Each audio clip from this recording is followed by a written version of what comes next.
सीताराम सीताराम सीताराम जय सीताराम सीताराम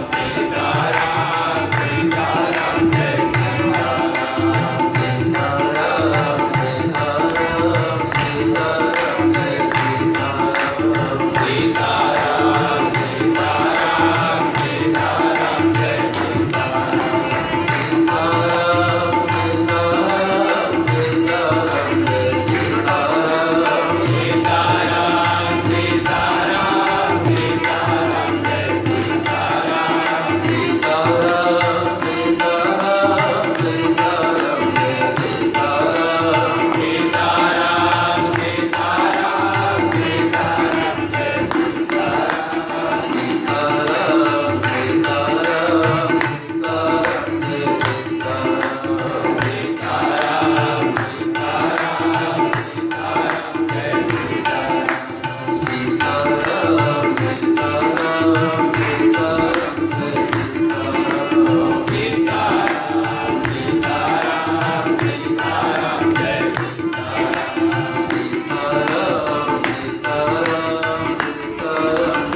जय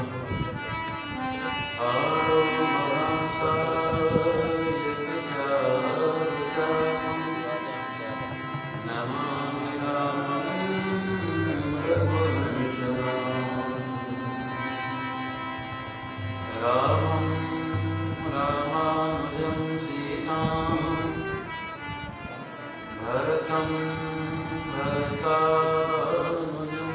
सीताराम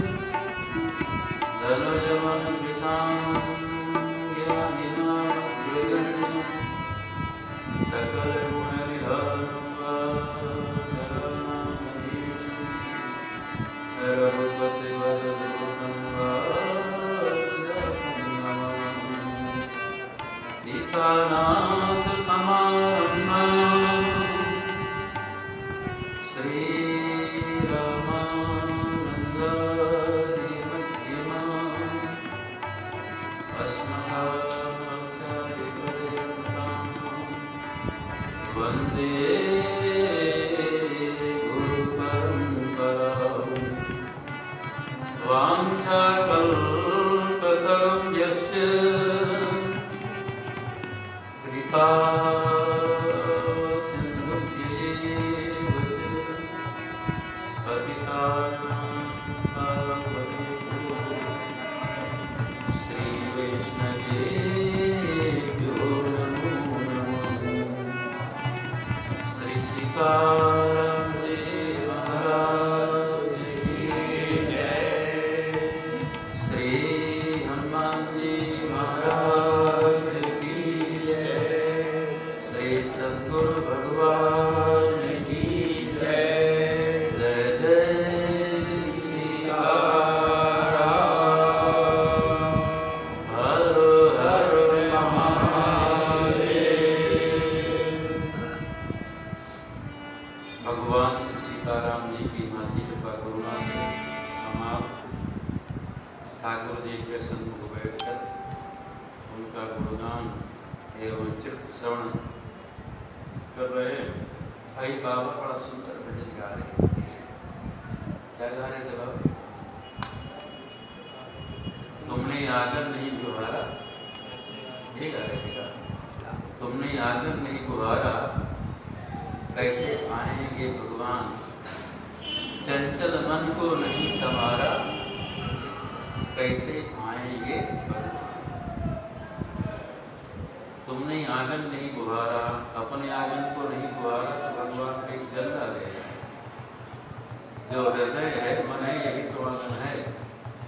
यहाँ जो दरवाजा चलता है वो तो तो अच्छा नहीं लगेगा।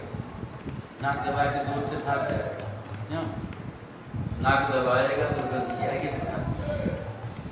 और यहाँ भी कचरा भरा हुआ है मन में, काम क्रोध लोभ मोह मद मत्सर का। और तो भगवान कैसे आएंगे हृदय में? तो आंगन कैसे बुहारा जाएगा? यहाँ तो झाड़ू से मार दिया तो बाहर ही ऐसा हो गया। अंदर के झाड़ू से साफ करना पड़ेगा बाबा। ये जो सत्संग है, कथा है, यही मन को साफ करने के लिए झाड़ू है। मन सत्संग करने से ही मन साफ होगा, कथा श्रवण करने से ही मन साफ होगा, दूसरे साधन से साफ नहीं होगा, शुद्ध नहीं होगा। तो इसलिए सत्संग जरूरी है। भले हम सोचें कि हम एकदम सिद्ध हैं, कोई कचरा अंदर नहीं है, लेकिन भले बंद हो, इसे मान लीजिए मकान है, आवाज का तो ऐसा अच्छा बनाता है, लोग खिड़की दरवाजा लगाता है और उसको कभी खोलता नहीं महाराज। एसी रूम होता है ना, उसको कभी नहीं खोलता, लेकिन फिर भी उसको कुछ दिन बंद कर दिया जाए एकदम, लोग कहीं बाहर चल गया मान लीजिए बंद करके आया 10 दिन में, 8 दिन में, 4 दिन में, महीना में, तो देखे तो बहुत कचरा भरा हुआ है। तो भले हम सोचें कि एकदम सिद्ध हैं, बंद है, हमारी इंद्रियां सब बंद है, जरोखा बंद है, लेकिन सत्संग नहीं करेंगे, कथा नहीं सुनेंगे तो कचरा आ जाएगा। इसलिए सत्संग जरूरी है कि मन रूपी दर्पण को साफ करने के लिए, आंगन को साफ कर। इस बाबा और सुंदर गा रहे थे, तुमने आंगन नहीं बुहारा, कैसे आएंगे भगवान, कैसे आएंगे भगवान। चंचल मन को नहीं संवारा, चंचल मन को नहीं संवारा, कैसे आएंगे भगवान, कैसे आएंगे भगवान। बस एक लाइन उतर जाए जीवन में महाराज तो कल्याण हो जाएगा, हृदय शुद्ध हो जाएगा, निर्मल हो जाएगा। कथा ही मन को साफ करने के लिए दवा है। ये कथा गंगा है, कान के रास्ते से जाती है ना, जैसे ये पानी में नहाए ऊपर गंगा जी में तो बाहर का मन साफ होगा। अब अंदर जो मन लगा हुआ है तो कैसे धुलेगा? कथा गंगा है, श्री राम कथा गंगा जब कान के रास्ते से हृदय में जाती हैं, हृदय का जितना भी विकार है, कल्मश है, पाप है, वो धुल जाता है, हृदय शुद्ध हो जाता है, निर्मल अंतःकरण में ठाकुर जी का प्राकट्य हो। बिना कथा श्रवण के मन निर्मल नहीं होगा। पहुँचे हो रघुपति कथा प्रसंगा, सकल लोक जल पावन गंगा, प्रविष्टा करणरंध्रेण स्वानां भाव सरोरुहं, दोनों समलं कृष्ण शैलस्य यथा शरत्। तो कथा जो कान के रास्ते जाती है, सारा अंदर का विकार शुद्ध हो जाता है। कल हम लोग श्रवण कर रहे थे, हनुमान जी महाराज अविरत भक्ति उपासते, एकदम उनकी भक्ति में विराम नहीं है, अखंड भक्ति, अखंड सेवा करते हनुमान जी महाराज। इन जाप के मंत्रों के द्वारा भगवान सीताराम जी का वंदन करते हैं। नमो भगवते उत्तम श्लोकाय, नम्यार्य लक्षण शील प्रताय, नमो प्रशिक्षितात्मन उपासित लोकाय, नमः साधुवाद निकषणाय, नमो ब्रह्मण्य देवाय, महापुरुषाय महाराजाय नमः। तो कल चर्चा चल रही थी, अब भगवान श्री राम उपासित लोकाय हैं, लोक की उपासना करते हैं, प्रजा की उपासना करते हैं। सुना चुके हैं, श्री राम कहते हमको प्रजा बहुत प्रिय, सेवक बहुत प्रिय है। इतने बंदर भालू सब सखा सबको बुलाए भगवान श्री राम और उनसे कहते कि मोहि सेवक सम प्रिय को नहीं, ना हमको हमारे भाई प्रिय, छोटे भाई, ना पत्नी प्रिय है, ना अयोध्या का राज्य प्रिय, कुछ नहीं प्रिय, हमको तो सेवक प्रिय है। अनुज राज संपत्ति वैदेही, देह शरीर भी प्रिय नहीं है, देह गेह परिवार स्नेही, समम सब मम प्रिय नहीं तुम ही समाना, वृषा न कहूँ मोर यह पाना, सबके प्रिय सेवक यह नीति, कि मोरे अधिक दास पर प्रीति।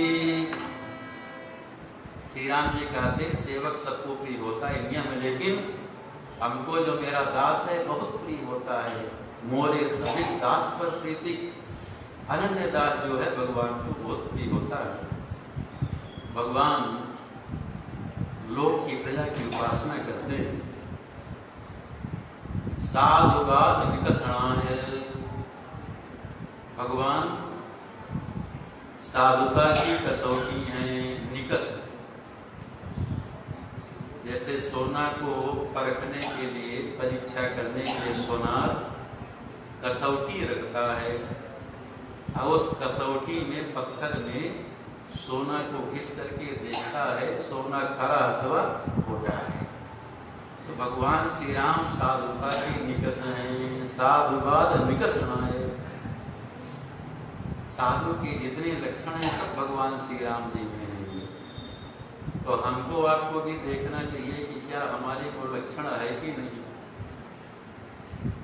देवर्षि नारद, बड़ा सुंदर, हम कथा नहीं सुनाया पर समझाने के लिए इसे पढ़े कहेंगे, कभी कथा में कहने को नहीं मौका मिलता, रामायण खोल के बाँचेंगे अपने समझाने। तो देवर्षि नारद देखे हमारे प्रभु श्री राम, मेरे कारण ही मैं श्राप दे दिया तो दुखी हैं, बहुत दुखी हैं। विरहवंत भगवंत देखी नारद उर्वा सोच विषय की। देवर्षि नारद श्री राम जी के पास में आते हैं, प्रणाम करते हैं और फिर देवर्षि नारद, बहुत कथा सुन नहीं कहेंगे, देवर्षि नारद श्री राम जी से पूछते हैं, प्रभु आप संतों का लक्षण बताइए। संतन के लक्षण रघुबीरा, कहूँ नाथ भवभंजन भीरा। संतन के लक्षण रघुबीरा, कहूँ नाथ भवभंजन भीरा। नाथ आप हे भव के भंजन को, भव के भय को भंजन करने वाले, संसार के भय को नष्ट करने वाले प्रभु श्री राम, आप संतों का लक्षण बताइए।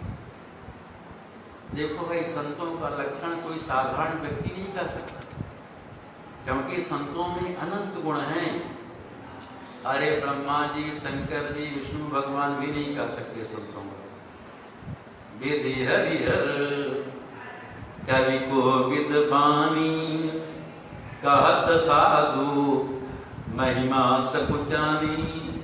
गोस्वामी जी कहते सो मोसन कही जाय न कैसे, साख बनिक मनी गुणगन जैसे। तो मैं कैसे कह पाऊंगा। संतों का लक्षण तो भगवान ही कर रहे हैं।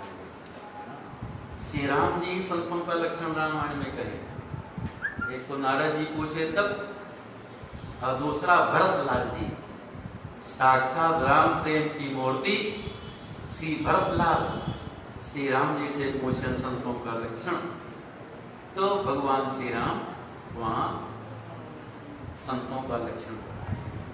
तो संतों का इतना लक्षण है कि कोई कह नहीं सकता है। गोस्वामी जी तो यहाँ तक कहते हैं दोहा बनी में कि पूरी पृथ्वी को कागज बना लिया जाए और समुद्र को ही स्याही बना लिया जाए और जितने भी जंगल के वृक्ष हैं सारे वृक्षों की कलम बना ली जाए महाराज। और लिखने वाले कौन हो? गणेश जी हो। बड़ी तीव्र गति से लिखते गणेश जी, लेकिन फिर भी संतों की महिमा नहीं लिखी जा सकती है। मई पत्री मसी सिंधु कर तरो लेखनी बनराय तुलसी गणपति सो तदपि महिमा लिखी न जाए। तुलसी गणपति सो तदपि महिमा लिखी न जाए। इतना संतों की महिमा है। भगवान श्री राम नारद जी से कहते, जब नारद जी पूछे संतन के लक्षण रघुबीरा कहूँ नाथ भवभंजन वीरा। श्री राम कहते सुन मुनि संतन के गुण कहूँ जिनते मैं उनके बस रहूं। भगवान संतों के बस में हो जाते हैं। संत भगवान की भक्ति करते हैं, नाम जब करते हैं, सेवा करते हैं तो भगवान उनके बस में हो जाते हैं। कहते जिनते मैं उनके बस रहूं। तो हम आप संत हैं ना? संत बने हैं कि संत हुए हैं?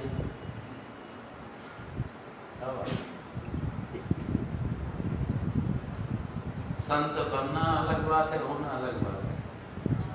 तो हम तो संत बने हैं भाई। क्यों? कि संत बन गए, बढ़िया माल छानने घोटने को मिलेगा, लोग महाराज करेंगे, प्रतिष्ठा मिलेगी, माल मत्ता मिलेगा।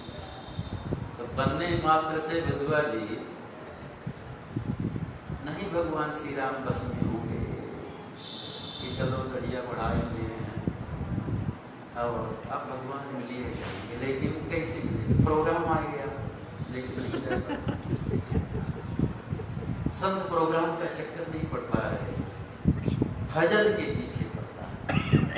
भजन करेगा तब भगवान बस में होंगे। सुमेरे पवन सुत पावन नामू अपने बस के राखे रामू। तो भगवान कहते हैं जिनते मैं उनके बस रहूं। खट विकार। अब हम लोग देखें भगवान श्री राम साधु के निषद हैं, साधुवाद के कसौटी हैं। अपने को वहाँ घिस करके देखें, घिसना मतलब देखिए राम जी के चरित्र में अपने को देखिए कि वो हमारे में एक तो गुण है कि नहीं। हम तो देखेंगे तो एक तो नहीं मिलेगा हमारा। खट विकार, खट विकार जित अनगय कामा अचल अकिंचन सुचि सुखधामा। संत महात्मा खट विकार जित मतलब जो 6 प्रकार के विकार हैं, काम, क्रोध, लोभ, मोह, मद, मत्सर, इन सभी विकारों को जीत लेते हैं। खट विकार जित। अनग मतलब निष्पाप होते हैं, उनमें कोई पाप नहीं होता। खट विकार जित अनग अकामा, कामनाओं से रहित होते हैं। उनके मन में संसार की किसी प्रकार की कामना नहीं होती। यदि कामना होती भी है तो कौन सी कामना होती है?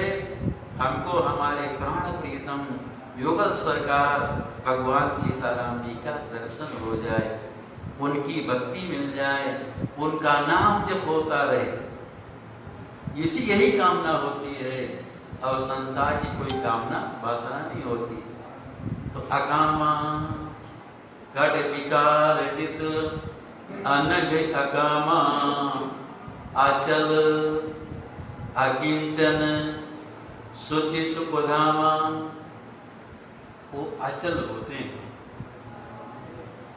कभी इधर उधर उनका मन डगमगाता नहीं है। अकिंचन, अकिंचन का मतलब किसी प्रकार का उनके पास संग्रह नहीं होता, न धन का न वस्त्र का। वो संग्रह कर लिया तो किंचन कैसे होगा। अथवा नाम है ठाकुर जी का, और जिनके पास श्री राम नाम ही धन है वही अकिंचन है। किंचन माने धन होता है, माने भगवान हो गए। केवल राम नाम रूपी धन उनके पास है, भक्ति रूपी धन है, और कोई धन नहीं उनके पास। सकल भुवन बद्धे निर्धनास्ते धन्या निवसति हृदयेषां श्री हरेर भक्ति रेखा हरिरपि निजलोकं सर्वखातो विहाय प्रवसति हृदयेषां भक्ति सूत्रोपलब्धः। केवल भगवान की भक्ति रूपी धन है उनके पास में, राम नाम रूपी धन है। इसके अलावा बाबा न कोनो बैंक बैलेंस है, न कोनो, अरे ये रहेगा तो मन नचल नहीं होगा हमारा, धन की चिंता रहेगी। ये तो है तो कोई लेवे नहीं करेगा, कोई प्रकार का दूसरा धन नहीं है। अचल अकिंचन शुचि, ये भीतर बाहर दोनों से पवित्र होते हैं, अंदर भी पवित्र होते हैं और बाहर से भी पवित्र होते हैं। अचल अकिंचन शुचि सुखधामा, ये सुखधाम होते हैं, ये कभी दुखी होते ही नहीं है। और सुखधाम भगवान का नाम है, नाम लेंगे तो सुखी सुख मिलेगा। ये सुखधामा। अमित बोध, यदि संसार के दुखों से कोई महात्मा दुखी हो जाए तो सच्चा महात्मा नहीं माना, वो सच्चा साधु नहीं है। तो संसार के कष्टों को चाहे दुखी हो जाए वो तो मस्त रहता है। जो भाई सब ठीक है, राम जी के पास आ रहा साथ देता है। तो अचल अकिंचन सुच सुखधामा, सुख के धाम होते हैं। अमित बोध, उनका ज्ञान भी अमित होता है, बहुत बड़े ज्ञानी होते हैं। अनीय, उनके मन में किसी प्रकार की इच्छा नहीं होती। अनित अमित बोध अनीय मित भोगी, मित भोगी कहते हैं थोड़ा आहार, यही ना। मित भोगी मतलब जिससे शरीर चलता रहे, आलस्य न आवे। तो इसलिए संत महात्मा स्वल्प आहार लेते हैं, थोड़ा खा लिया और दिन रात ज्यादा खा लें। हम भी ज्यादा फलहारे करते हैं लेकिन ज्यादा घूस लेते हैं तो फिर सोने का मन कही जाता है, माला लेके बैठते तब भी नींद आती है। तो मित भोगी होंगे, मित भोगी होंगे तो न गैस बनेगी। अरे अग्नि है जो पेट में, वो अन्न को जलाती है, जलाती है। और ज्यादा डाल दिया गया तो अग्नि उसको जला नहीं पाती है, जब नहीं जला पाती उसी से धुआं होता है। धुआं होता तो गैस बनती है। तो कई महाराज जब थोड़ा होगा उसको अग्नि को कहाँ और इधर कमर है वो जला देगी पूरा। तो मित्र वो, इसलिए संतों का आहार थोड़ा होना चाहिए, स्वल्प आहार होने से। हमारे बड़े महाराज जी अयोध्या में कहीं रात में बियालू पहले नहीं होती थी, संत कहीं नहीं, लेकिन हमारे बड़े महाराज जी यहाँ संस्कृत का विद्यालय खोले थे। ब्राह्मण के छोटे छोटे बच्चे रहते थे, इसलिए शाम को खिचड़ी बनती थी, और खिचड़ी एकदम पतली। अरे हमारे सामने एकदम पतली, पत्ता में डाले तो बह जाए, महाराज जी को चावल। योगी लोग वही पतली खिचड़ी पाते हैं तब साधन भजन करते हैं, क्योंकि पतला रहेगा तो पाएंगे तो आलस नहीं आएगा, जल्दी पच जाएगा, सुपाच्य रहेगा। और लेकिन अब जो उलट गया है महाराज, भोजन बढ़िया होना चाहिए और भजन एक तो नहीं होना चाहिए। साधु समाज की बात कर रहे हैं, भोजन तो बढ़िया बढ़िया होना चाहिए। वो जम के पाले, अब अपना मोबाइल लिए सोवत रहे। भोजन बढ़िया होना चाहिए, वजन एकदम ना हो। इसलिए हमारे महाराज जी, बड़े महाराज जी पंगत में बैठ के पाते थे। हम भी पंगत पाते, लेकिन फलहार करने से नहीं पाते। फलहार क्यों मजा जाएगी थे, तब भी मानते रहे थे, तब तक पाए ना तब पंगत में बैठ के पाते थे। तो मित भोगी हो, अमित बोध अनियमित भोगी, सत्य सार कवि कोविद जोगी। सत्य सार, सार को ग्रहण करने वाला हो। अरे राम नाम ये तो सार है, संसार में सत्य है। सत्य सार कवि कोविद मने ज्ञानी और जोगी। सत्य सार कवि कोविद जोगी, सावधान मानद मदहीना। साधु सावधान होता है, सावधान रहेगा तो पाप नहीं होगा, मन इधर उधर नहीं जाएगा। और असावधान हो जाएगा तो मन इधर उधर भटकता रहेगा। सावधान मानद, जो सच्चे संत होते हैं वो अपना मान नहीं चाहते हैं, दूसरे को मान देने वाले। अपना मान नहीं चाहते, दूसरे का खूब सम्मान करते हैं सच्चे साधु।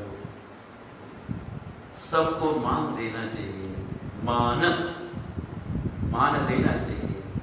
गोस्वामी जी कहते हैं जो दूसरे को मान नहीं देता और चाहता कि हमको मान मिले, सम्मान मिले, उसको नहीं मिलेगा। तुलसी जो कीरति चहे पर की कीरति कोई, तिनके मुँह मस लागी हैं मुँहों ने पिटी हैं दो। जो दूसरे की कीर्ति को खो करके अपनी कीर्ति चाहता है तो उसके अब मुँह काला हो जाएगा, कभी साफ नहीं होगा। तो मान, दूसरे को मान देने वाले। सब ही मान प्रद आप अमानी, भरत प्राण संभमते प्राणी। संत सबको मान देने वाले होते हैं। सब ही मान प्रद और आप अमानी, अपने अमानी होते हैं, मान सम्मान नहीं चाहते। महाराज कोई अपमान कर दे तो भी नाराज नहीं होते। चैतन्य महाप्रभु जी कहते कैसे संत महात्मा कैसे होते हैं, वो अपने को एक तृण से भी नीचा मानते हैं, तृण से भी अपने को नीचा मानते हैं। तृणादपि सुनीचेन तरोरपि सहिष्णुना, अमानिना मानदेन कीर्तनीया सदा हरि। तृणादपि सुनीचेन, तृण से भी अपने को नीच मानते हैं। क्यों? तृण से भी नीच। अरे तृण में एक पड़ा मान लीजिए, उसमें पानी पड़े तो इधर उधर करने लगता है। क्यों? कैसे गाँव कहता है मुताला लोग जानता अपने देश के पास असली बस किया। हाँ भाई, तृण में भी पानी पड़ा है तो वह इधर उधर करने लगता। तो मतलब चेतन महाप्रभु जी कहते हैं अपने को तृण से भी छोटा मन समझे, कभी इधर उधर। तृणादपि सुनीचेन तरोरपि सहिष्णुना, वृक्षों से भी अधिक सहनशील हो। वृक्ष कितना सहते हैं बाबा, सहते भी हैं। लोग डंडा मारता तो ऊपर से उसको फल देते हैं। तब संत का लक्षण कोई गाली बके मारे तब भी उसको कुछ देने चाहिए, तृणाद सह लेना चाहिए। तृणादपि सुनीचेन तरोरपि सहिष्णुना, वृक्षों से भी ज्यादा सहनशील होना चाहिए। वृक्षों में लोग डंडा मारता लेकिन वृक्ष कभी नाराज नहीं होते, ऊपर से उसको खाने के लिए मीठा मीठा फल ही देते। तरोरपि सुनीचेन तृणादपि सुनीचेन तरोरपि सहिष्णुना, अमानिना मानदेन, अपने तो अमानी होते हैं और दूसरे को मान देती, बहुत सम्मान। जो अच्छे संत महात्मा होते हैं ना, दूसरा कोई आता बहुत सम्मान करते हैं, क्योंकि सबको अपने आराध्य सीताराम जी का ही स्वरूप मानते हैं। यदि उसका सम्मान नहीं किया तो फिर राम जी का ही अपमान किया जाएगा। तो सब अमानिना मान देन कीर्तनीय सदा हरि, और श्री हरि का हमेशा कीर्तन करते रहते हैं। चाहे गुण संकीर्तन करें, नाम संकीर्तन करें, संकीर्तन करते रहते। सब हिमा सावधान मानद मदहीना, धीर धैर्यवान होते हैं, कभी उनका धैर्य कभी टूटता नहीं है। जब धैर्य होगा तभी तो साधन कर पाएंगे महाराज, और नहीं धैर्य है तो माला लेके बैठे नहीं पाएगा, इधर उधर प्रपंच करने चला जाएगा, घूमने चला जाएगा। जो धैर्यवान होगा वही बैठे, माला ले लिया तो बैठ गया, बस मन लग गया सीताराम सीता करने में, राम करने में लग गया। धीर धर्म गति परम प्रवीणा, धर्म के ज्ञान में और धर्म के रास्ते में बड़ा प्रवीण होता है। और भगवान श्री राम कहते हैं गुणागार संसार दुख रहित विगत संदेह, तजि मम चरण सरोज प्रिय दिन कहूँ देह नगे।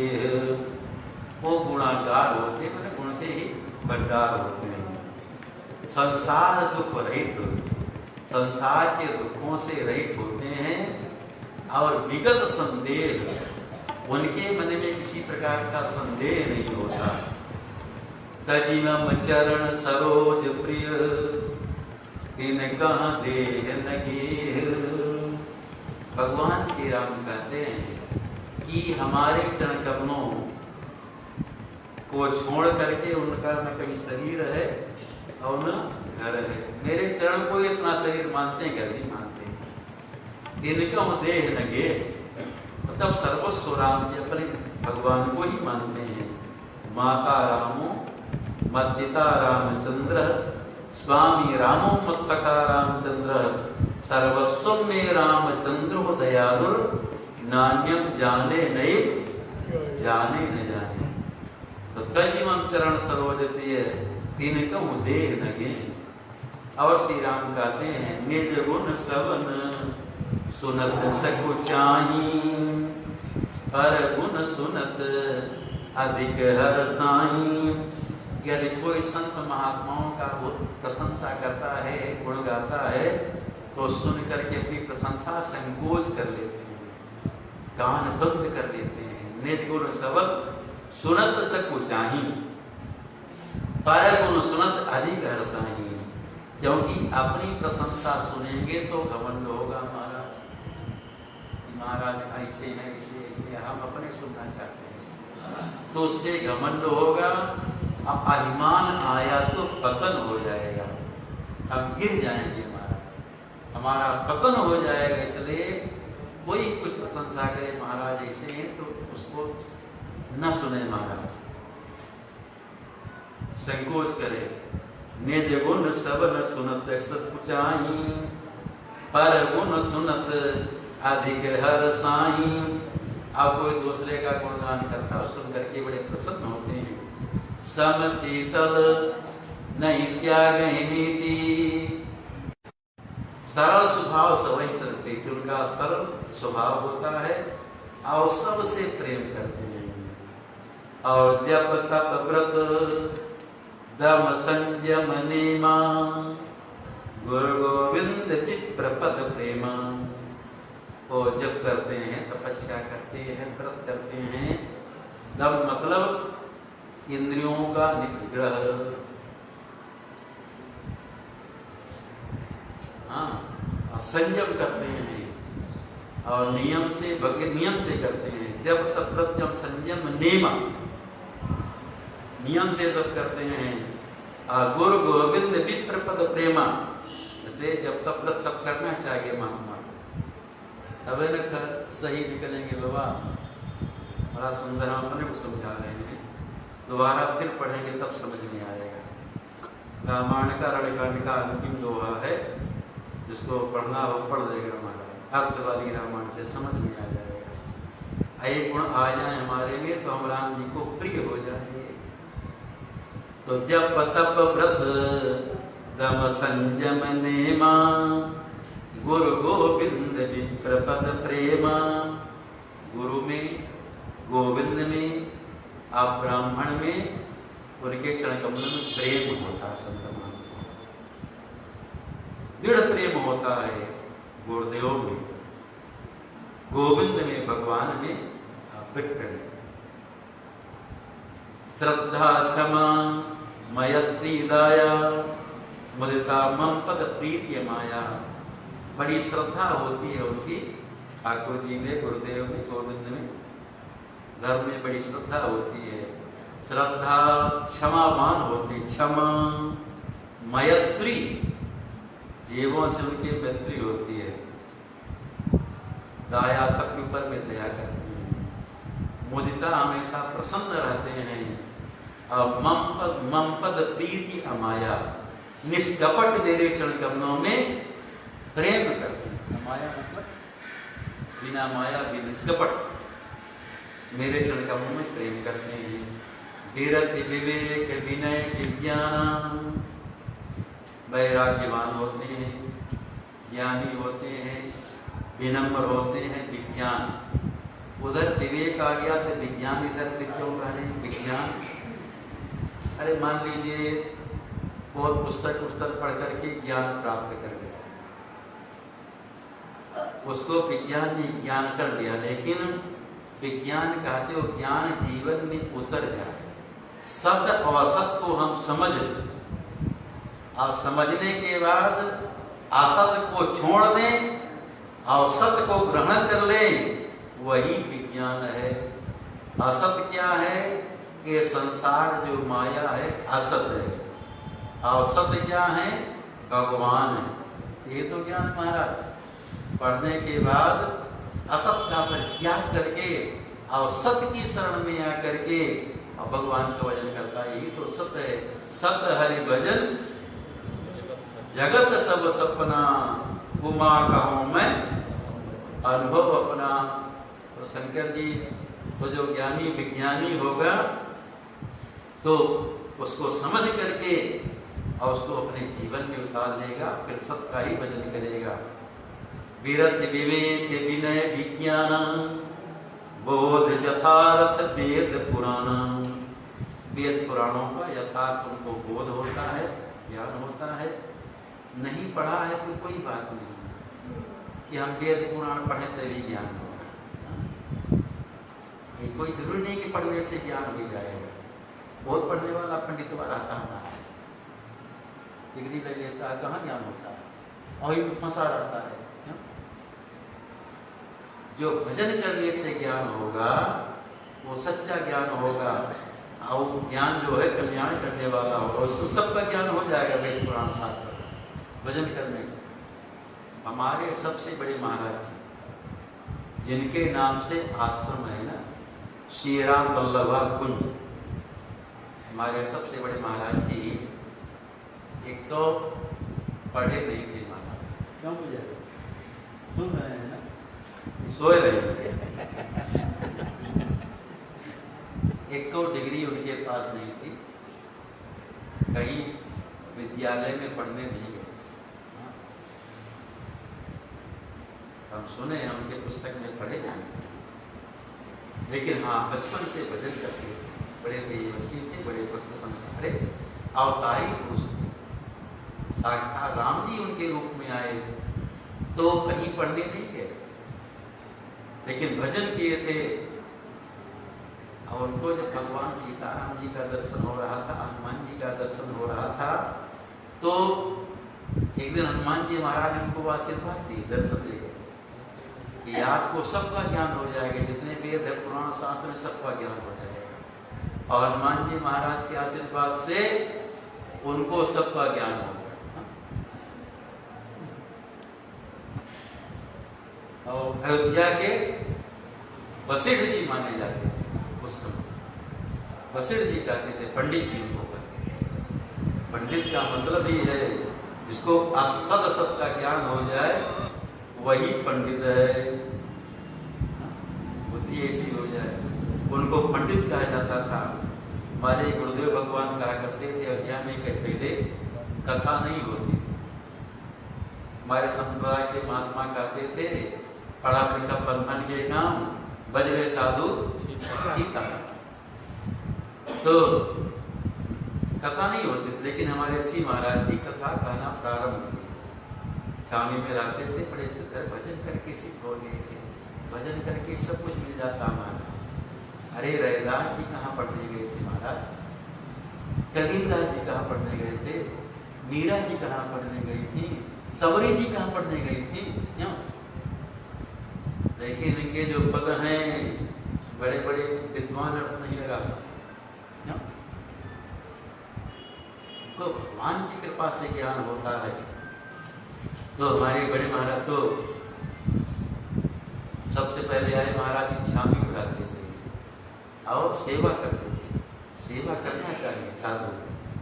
हाँ, सेवा से ही हृदय में प्रेम होगा, भक्ति होगी। अब वो खा लिया इधर उधर बढ़िया बढ़िया तरीकों से सेवा न किया तो अपराध लगेगा और पाप लगेगा, नरक में जाना पड़ेगा महाराज। हमारे बड़े महाराज जी का करते थे, यदि आधा घंटा प्रसाद पाने में समय लगता है, उस अग्नि के दोष की निवृत्ति के लिए, उससे बचने के लिए कम से कम 4 घंटा एक आसन से बैठ करके राम नाम सीताराम जपे, तो अन्न दोष से वो छूट पाएगा। और यहाँ बढ़िया बढ़िया खाना है, कोई घंटा नहीं जपना महाराज। कैसे बुद्धि शुद्ध हो, कैसी सिद्धि मिलेगी? मुखम दग्धम परानम हस्तौ दग्धम प्रतिगृहात् मनो दग्धम परस्त्रीणाम कथम सिद्धित बना बरांगने।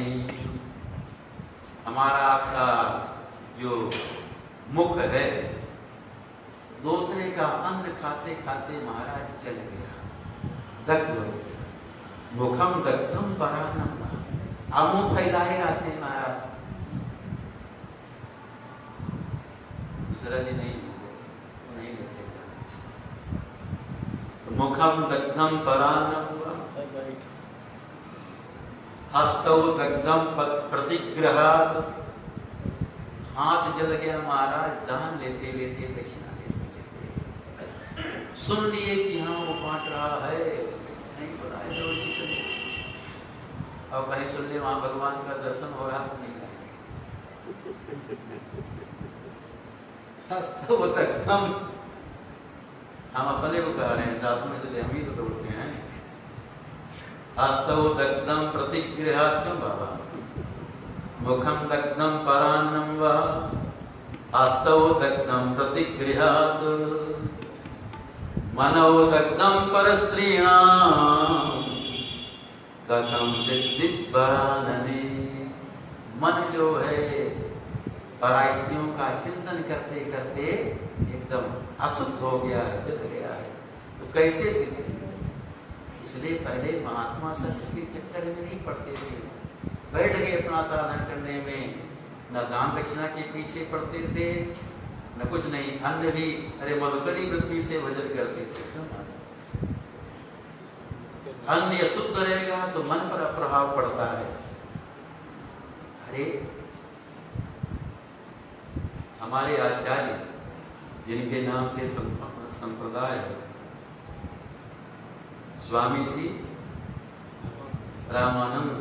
रामानंदाचार्य जी महाराज, वो भी भिक्षा मंगवाते थे और उसी को बना करके रसोई ठाकुर भोग लगा के साथ पाते थे। ब्राह्मण के यहाँ से ही भिक्षा लेते थे। ब्राह्मण के घर में यहाँ, क्योंकि ब्राह्मण पवित्र है, सरल शरीर है, तो ब्राह्मण के यहाँ से भिक्षा मंगवाते थे। और वो ब्रह्मचारी जाता था भिक्षा लेने के लिए, अब भिक्षा मांग करके लावे, फिर उसकी रसोई बने, ठाकुर भोग लगे तो प्रसाद पाते थे। वहां काशी में एक चर्मकार था, और उसके रघु जन्म का, और उसके संतान नहीं थे। किसी ने कह दिया ये तुम्हारे यहाँ की भिक्षा स्वामी रामानंदाचार्य जी के पास में चली जाए, वो ले लें तो तुम्हारे यहाँ पुत्र का जन्म हो जाएगा, पुत्र का जन्म हो जाएगा। बहुत असत महात्मा को दीजिए, उनका आशीर्वाद मिलेगा, कोई कमी होगी सब पूरी हो जाएगी, लड़का बच्चा पैदा हो जाएंगे, विवाह हो जाएगा। प्रोग्राम करके अपने खाते तो ब्याह वो नहीं होगा। तो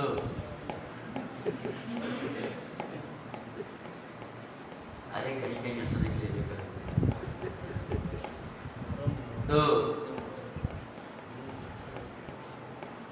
वो रघुवर चमार विचार करता कैसे स्वामी जी के यहाँ ये हमारा अन्न पहुंचे और भोग लगा के पाने मेरे यहाँ पहुंचा। तो एक वैश्य के यहाँ से भी ले लेते थे, कभी कभी अधिकांश ब्राह्मण के यहाँ से लेते थे। तो वैश्य के यहाँ वो अपना राशन दे दिया, आटा चावल का, और कह दिया कि देखो जैसे तैसे इसको स्वामी जी के यहाँ पहुंच जाए। ब्रह्मचारी जो भिक्षा लेने के लिए आते थे, रास्ते में वो वैश्य का वणिक का घर पड़ता था, वो ब्रह्मचारी से कहे कि आज मेरे यहाँ ले लीजिए। कि ब्रह्मचारी वैश्य के यहाँ से उसके यहाँ से लेते हैं, ब्राह्मण के यहाँ चले जाते थे, वहां से भिक्षा ले जाते। एक दिन सुबह से ही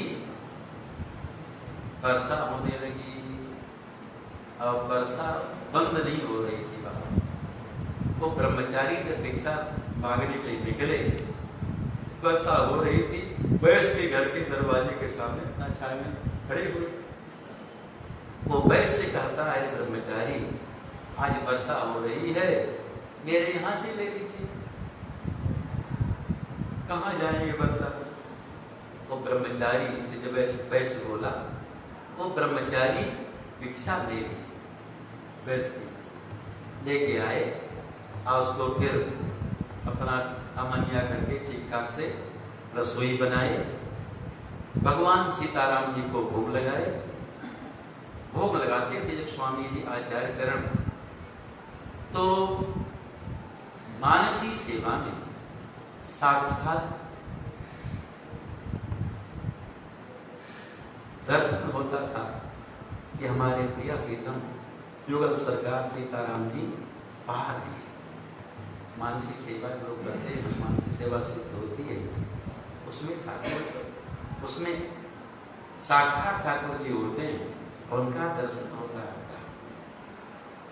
आचार्य चरण जब भोग लगाए, आज साक्षात भगवान सीताराम जी प्रकट होकर के और भोग नहीं करा रहे थे, नहीं पा रहे थे, नहीं स्वीकार कर रहे थे।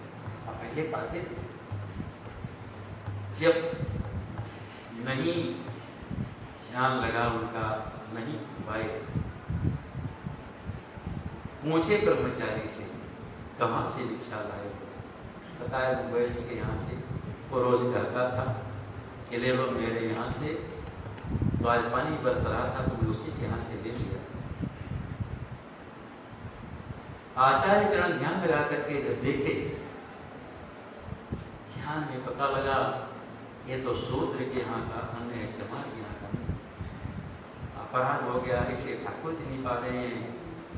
और स्वामी आचार्य रामानंदाचार्य जी महाराज ब्रह्मचारी को श्राप देते हैं कि तुमको भी जन्म लेना पड़ेगा शूद्र के यहाँ।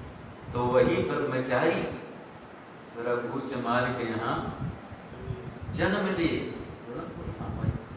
अब जिस कामना से संत के पास वो पहुंच गया, संत पाएंगे तो उसकी कामना पूर्ण होगी, भले उसको मर करके जन्म वहां लेना पड़े, शरीर धारण करना पड़े, लेकिन आना पड़ेगा उसको। तो वो ब्रह्मचारी की मृत्यु हुई और उनको फिर चमार रघु चमार के यहाँ जन्म लेना पड़ा।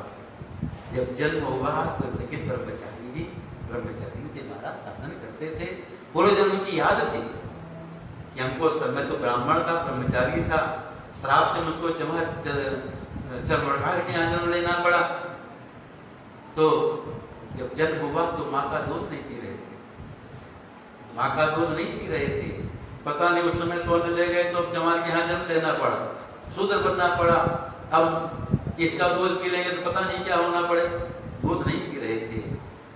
जब दूध नहीं पी रहे थे, गोरखपुर चर्मकार आचार्य जन के पास में आया, प्रार्थना की, ऐसी ऐसी बात है। कोई त्रिकालज्ञ थे, समझ गए कोई ब्रह्मचारी ही का जन्म हुआ है, उनके यहाँ आते हैं।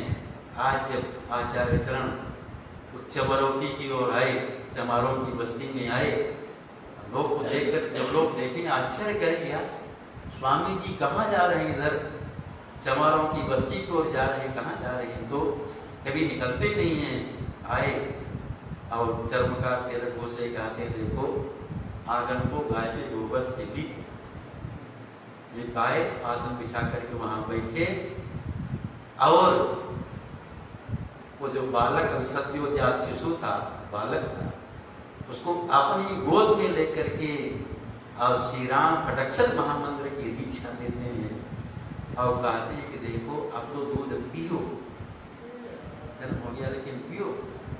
वही रैदास जी हुए महाराज। पहले सावधान रहते थे महाराज जल भर का अन्न लेने में, दक्षिणा लेने में। अब आज हम सब एकदम असावधान हैं, चाहे जैसे हो दे बस, चाहे अधर्म की कमाई वाला हो। लोग जो दान देता तो ऐसे नहीं देता महाराज, नंबर 2 की कमाई वाला होता है और उससे दान करता है।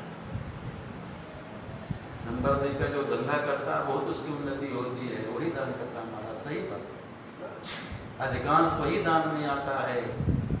और हम सब जब खाएंगे तो कैसी बुद्धि शुद्ध होगी महाराज। इसलिए हमारे बड़े महाराज जी कहा करते थे, अन्न के दोष से बचने के लिए कम से कम 4 घंटे एक आसन से बैठ करके सीताराम सीताराम सीताराम क्यों हो जाएगी, झूठ नहीं बोल रहे, पुजारी ये जानते हैं, श्यामदास जी बता की पुस्तक में 4 घंटे बैठ करके जब सीताराम सीताराम करेगा तब अन्न का जो दोष है उससे आवाज ऐसे बड़ा उल्टा जो आ गया है। जब सेवा नहीं करना चाहते, कैकर नहीं करना चाहते, कोई एक सेवा भी नहीं करना चाहते, तो अन्न का दोष से हम कैसे बच पाएंगे। इसलिए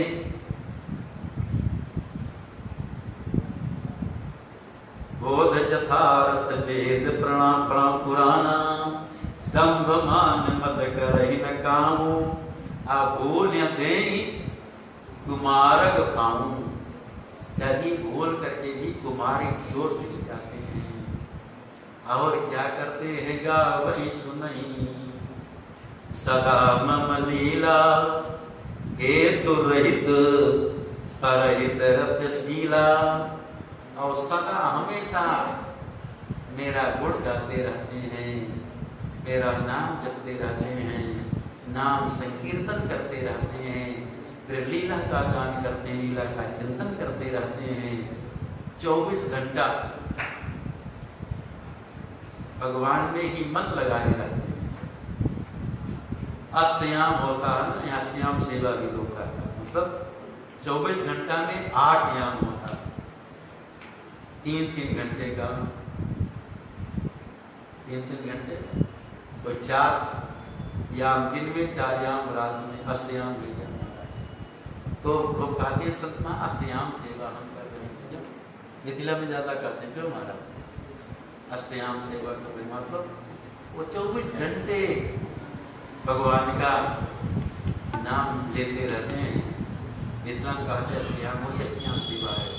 गावई सुनई सदा मम लीला, हेतु रहित।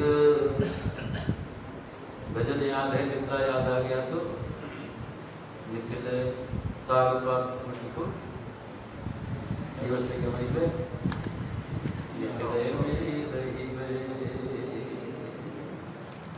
गावई सुनई सदा मम लीला, हेतु रहित परहित रतशीला। हमेशा परोपकार में लगे रहते हैं। ऐसे संतों के गुण हैं। भगवान श्री राम कहते हैं, मुनु सुन साधुन के गुण देते, कहीं न सकहीं सारद सुत देते। सरस्वती वेद भी नहीं कह सकते इतना गुण संतों का। सुन करके नारद जी बड़े प्रसन्न हो जाते हैं। कहे सकन सारद शेष नारद, सुनत पद पंकज कर, अस दीन बंधु कृपावरत, भरत गुण निज मुख करे, सेवनाई बारहि बार चरण, ब्रह्मपुर नारद गए, हे धन्य तुलसीदास दास, बिहाई दे हरि भजन। नारद जी प्रसन्न हो जाते हैं। गोस्वामी जी कहते हैं कि वो धन्य है जो सही प्रकार के आशाओं को छोड़ करके और हरि के रंग में, प्रेम में रंग गए हैं, राम रस में रंग गए हैं।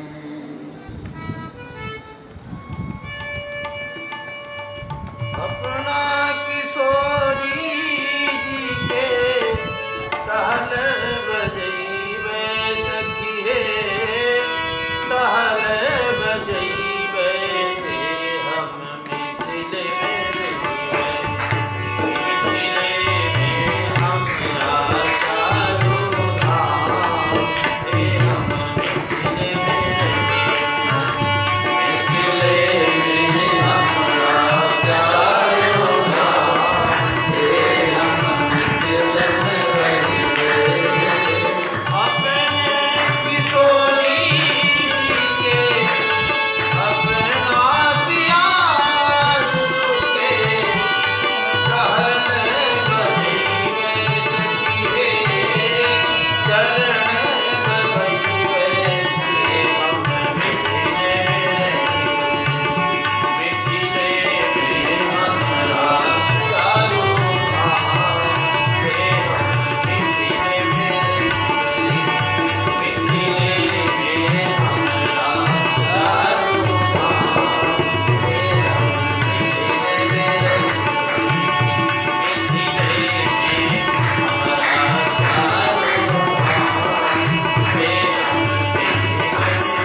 मिथिले